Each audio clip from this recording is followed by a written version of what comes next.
আপনার টেন্ডা রাউটারের পুরাতন নাম পরিবর্তন করে কিভাবে আপনারা একটি নতুন নাম সেট করবেন সম্পূর্ণ নতুন নিয়মে সেটাই কিন্তু দেখাবো আজকের এই ভিডিওতে। চলে যাবে কিন্তু সরাসরি ভিডিওর মূল পূর্বে। যারা চ্যানেল নতুন দর্শক আছেন অবশ্যই কিন্তু চ্যানেলটিকে সাবস্ক্রাইব করে দিতে পারেন। বন্ধুরা সরাসরি চলে আসলাম মোবাইল স্ক্রিনে। আমাদের টেন্ডা রাউটারের নাম পরিবর্তন করার জন্য আমাদেরকে সর্বপ্রথম আমাদের ফোন থেকে যে গুগল ক্রোম আছে আমরা আমাদের ফোন থেকে সরাসরি গুগল ক্রোমে চলে যাব। বন্ধুরা আমরা আমাদের ফোন থেকে গুগল ক্রোমে আসার পর এটা দেখেন উপরে সার্চ বার রয়েছে, সকলে এখান থেকে সার্চ বারের মধ্যে ক্লিক করে দিবেন। এবার এই সার্চ বারের মধ্যে আপনারা আমার স্ক্রিনের উপরে যে একটা নাম্বার দেখতে পাচ্ছেন ঠিক এই নাম্বারটা আপনারা আপনাদের সার্চ বারের মধ্যে বসিয়ে এখান থেকে সরাসরি আপনারা এন্টার করে দিবেন। তাহলে আপনাদের সামনে কিন্তু অনেকগুলা ওয়েবসাইট কিন্তু চলে আসবে। এবার এখান থেকে আমাদেরকে যে কাজটা করতে হবে এখান থেকে এটা দেখে 2 নাম্বার যে সাইটটা রয়েছে সকলে এখান থেকে এটার মধ্যে ক্লিক করে দিবেন। যখন আমাদের সামনে এরকম একটা ইন্টারফেস চলে আসবে এবার এখান থেকে এই যে দেখেন এই যে লেখাটা রয়েছে সকলে এখান থেকে এটার মধ্যে ক্লিক করে দিবেন।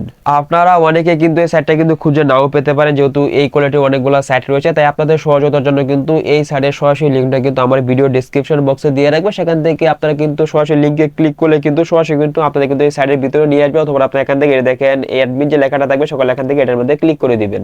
তাহলে কিন্তু আমাদের সামনে কিন্তু এরকম একটা ইন্টারফেস চলে আসবে। এখান থেকে এটা দেখেন লগইন পাসওয়ার্ড এর মধ্যে ক্লিক করে আপনাদের যে অ্যাডমিন আপনাদের যে টেন্ডার রাউটারের যে অ্যাডমিন পাসওয়ার্ড আছে অবশ্যই এখান থেকে আপনারা অ্যাডমিন পাসওয়ার্ডটা দিয়ে সকলে এখান থেকে লগইনের মধ্যে ক্লিক করে দিবেন। বন্ধুরা তাহলে কিন্তু আপনাদের কিন্তু এরকম ভাবে কিন্তু ইন্টারফেসটা চলে আসবে। অথবা এখান থেকে আমাদেরকে এই রাউটারের পাসওয়ার্ড নাম পরিবর্তন করার জন্য এখান থেকে দেখেন উপরের দিকে যে 3 লাইন রয়েছে সকলে এখান থেকে 3 লাইনের মধ্যে ক্লিক করে দিবেন। অতঃপর এখান থেকে আমাদেরকে যে কাজটা করতে হবে এখান থেকে এটা দেখেন 2 নাম্বারটা অপশন রয়েছে ওয়্যারলেস সেটিং, সকলে এখান থেকে ওয়্যারলেস সেটিংস এটার মধ্যে সকলেই ক্লিক করে দিবেন। তাহলে এখানে কিন্তু অনেকগুলো অপশন আপনাদের শো করবে। এবার এখান থেকে আমরা যেহেতু ওয়াইফাই নাম পরিবর্তন করবো তো এখান থেকে এটা দেখেন সবার উপরে রয়েছে ওয়াইফাই নেম, এটার মধ্যে ক্লিক করে আপনাদেরকে দেখেন কিন্তু আগের নামটা থাকবে। তো এবার এখান থেকে আপনারা আগের নামটাকে কেটে আপনারা যে নামটা দিতে চাচ্ছেন এখানে সুন্দরভাবে আপনারা নামটা দিয়ে দিবেন।